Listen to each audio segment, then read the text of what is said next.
কতবার দোয়া ইউনুস পাঠ করলে গায়বী সাহায্য পাবেন আপনি। আল্লাহ রাসূল সাল্লাল্লাহু আলাইহি ওয়াসাল্লাম তিরমিজি শরীফের বর্ণনা বলেন 3505 নম্বর হাদিস, আল্লাহ রাসূল বলছে যারা দোয়া ইউনুস পাঠ করে আল্লাহ পাকের কাছে কোনো কিছু চায়, আল্লাহ পাকের কাছে সাহায্য প্রার্থনা করে, আল্লাহ রাব্বুল আলামিন সঙ্গে সঙ্গে তাকে সাহায্য নাজিল করে। অনেক মুহাদ্দিস, অনেক মুফাসসির এই আয়াতটাকে, এই দোয়াটাকে দোয়া ইউনুসও বলে থাকেন। এটা আল্লাহ রাব্বুল আলামিনের গায়বী সাহায্য পাওয়ার একটি অন্যতম একটি দোয়া। তিরমিজি শরীফের বর্ণনায় আল্লাহ রাসূল সাল্লাল্লাহু আলাইহি ওয়াসাল্লাম বলেন, আমার ভাই ইউনুস আলাইহিস সালাতু ওয়াসসালামকে যখন নৌকা থেকে যখন সাগরে নিক্ষেপ করা হয়েছিল, নৌকা থেকে যখন তাকে সাগরে নিক্ষেপ করা হলো, তিনি পানির নিচে পড়ে গেলেন। পানির গভীরে যাওয়ার পরে তাকে মাছ খেয়ে ফেললেন। তিনটা অন্ধকারের মধ্যে তিনি পড়ে গেলেন, পানির অন্ধকার, মাছের অন্ধকার, রাতের অন্ধকার। তিনটা অন্ধকারের মধ্যে থাকলেন, কোথাও কোনো সাথী ছিল না, তার কাছে কোনো সাহায্য করার মতো কোনো মানুষ ছিল না।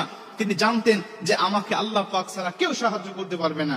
তখন ইউনুস আলাইহিস সালাতু ওয়াসাল্লাম আল্লাহ পাকের কাছে দোয়া ইউনুস পাঠ করতে লাগলেন। তিনি বলতে থাকলেন, লা ইলাহা ইল্লা আনতা সুবহানাকা ইন্নী কুনতু মিনাজ জালিমিন। হে আল্লাহ, তুমি ছাড়া কোনো মাবুদ নাই, তুমি মহান, তুমি পবিত্র। আল্লাহ, আমি জালিম হয়ে গিয়েছি, আমি নিজের উপরে জুলুম করেছি। আল্লাহ, তুমি ছাড়া সাহায্য করার মতো আমার কেউ নাই।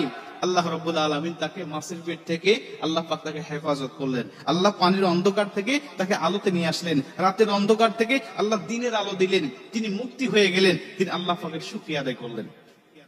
মুসা আলাইহিস সালাতু ওয়াসসালামের জামানায় এমন ঘটনা পাওয়া যায়, এই দোয়ার মাধ্যমে আল্লাহ পাক তাকে অনেক পরিত্রাণ দান করেছেন। আল্লাহ রাসূল সাল্লাল্লাহু আলাইহি ওয়াসাল্লাম বলেন, তুমি যখন এই দোয়াটা পাঠ করে, অর্থাৎ সূরা আম্বিয়ার 87 নম্বর আয়াত, এই লা ইলাহা ইল্লা আনতা সুবহানাকা ইন্নী কুনতু মিনাজ জালিমিন, এই আয়াতটা তুমি পাঠ করে আল্লাহ পাকের কাছে সাহায্য চাইবে, আল্লাহ পাকের উপর অবধারিত হয়ে যায় তোমাকে সাহায্য নাজিল করা।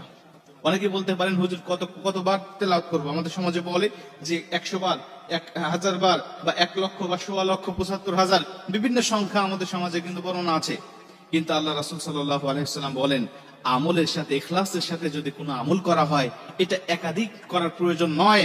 আখলিস দীনাকা ইয়াকফিকাল আমালুল কলিল, আমল যদিও অল্প হয় কিন্তু ইখলাস যদি তার ঠিক থাকে, ওয়া ইয়াতাওয়াক্কাল আলাল্লাহি ফাহুয়া হাসবু, আল্লাহর উপরে যদি পরিপূর্ণ তাওয়াক্কুল তার থাকে, আল্লাহ রাব্বুল আলামিন অল্প আমলেই তার দোয়াটাকে কবুল করতে পারে।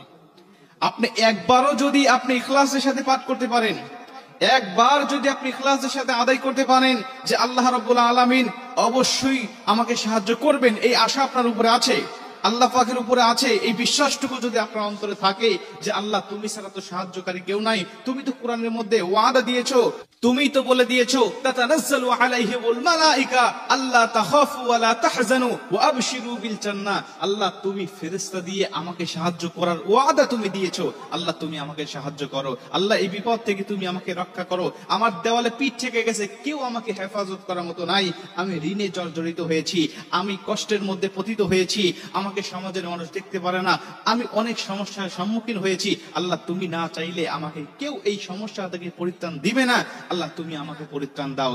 আল্লাহ পাকের কাছে একনিষ্ঠ ভাবে কায়নু বাক্যে যখন আপনি ইখলাসের সাথে আল্লাহ পাকের কাছে চাইবেন, আল্লাহ পাক অবশ্যই আপনাকে কবুল করবে, অবশ্যই আপনার দোয়াটাকে কবুল করবে।